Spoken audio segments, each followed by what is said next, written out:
अस्सलाम वालेकुम नाजरीन, मैं हूं निसार अली खान और तुम वेखने हो निसार न्यूज़ नेटवर्क और सच न्यूज़ नेटवर्क। मेरे अज ना ये जड़ा वीलॉग है ये हाफिज़ हनीफ और दानिश खान जिन्होंने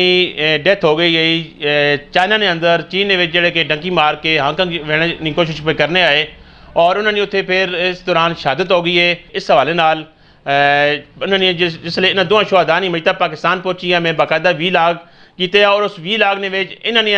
डेड बॉडीज़ पाकिस्तान पहुँचाने से जिन्हें जिन्हें भाइयों जिन्हें इदारे किरदार अदा किए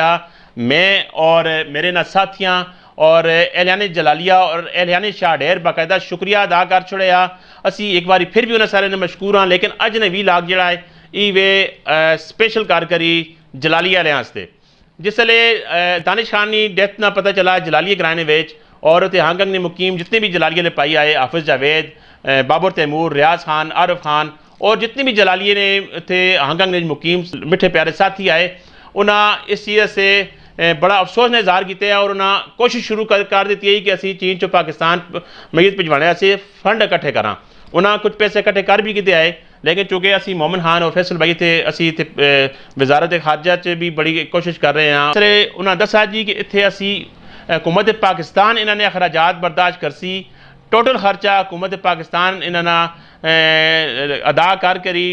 चाइना चो इन्होंने जो डेड बॉडीज़ उन्हें पाकिस्तान पहुँचासी तो फिर उन्हें अपनी जलाली वालिया फंडिंग रोक दी है जो इन्हें से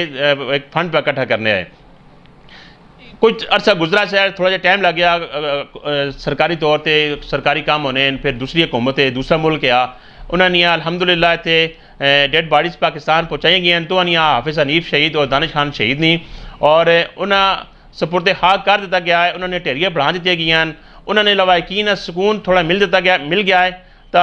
हम एहलियान जलालिया ना अगला जो टारगेट है या अगली जी सोच आई वो है कि हाफिज़ दानिश चूँकि गरीब घर ना बच्चा आ काफ़ी कर्जा चाह करी वो बैरून मुल्क आ तो और वो इस हवाले नाल फिक्रमंद है जलालिया वाले जड़े हांगकांग में मुकीम साथी आए तो फिर हाफिज़ जावेद, बाबर तैमूर, रियाज भाई और आरिफ भाई और इन्होंने सारे साथियाँ आपस पैसे इकट्ठे किए और माशाल्लाह वो 21 लाख रुपया इकट्ठा करके उन्हें आए थे पाकिस्तान। सिर्फ दानिश खान ने लवाकिन वास्ते इकट्ठा करके भिजवाया है और मैं उन्हें सारे अपनी तरफों सलाम पेश करना और मैं अपनी तरफों भी सारे मेरा जलाली ना तलक नहीं है लेकिन मैं क्योंकि शाहडेर ना लेकिन मैं फिर भी उन्होंने शुक्रिया अदा करना कि उन्हें बहुत अच्छी काविश की थी। बहुत बड़ी रकम है 21 लाख रुपये तो उन्हें खराज तहसीन पेश करने वास्ते इस स्पेशल अज ने वील आ गए मेरे नाल दानिश खान ने करीबी अजीज़ फैसल खान मौजूद हैं उन्होंने पड़ोसी सारी दौड़ धूप करने वाले मोमिन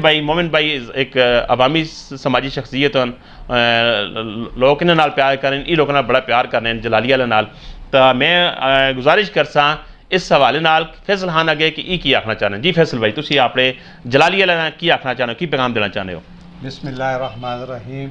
सारा तो पहले सारे वीडियो देखने वाले हैं अस्सलाम वालेकुम। बिल्कुल ये गल जी निसार भाई सारिया गल्लां तो अगे कीतियां बिल्कुल ये जी होया है साढ़े नाल राबते किए हाफिज़ जावेद बाबू, बाबर तैमूर भाईजान के सारा असा डेथ ने बारे उन्होंने इनफॉर्मेशन दी ने तो उन्हें पे इस मद फंड भी इन्होंने वास्ते भेजने से करने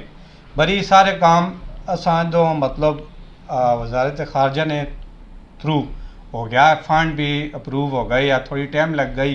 फिर असा ना दस छोड़िया कि ये खर्चा हुकूमत पाकिस्तान चासी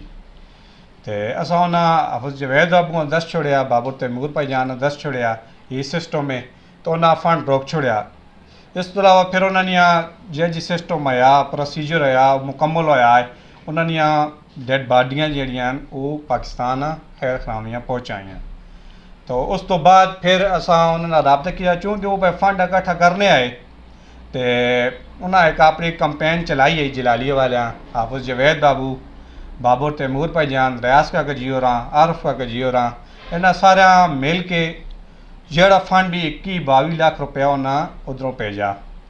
तो असा उन्होंने लवाकिन ने हवाले भी कर दिता तो असा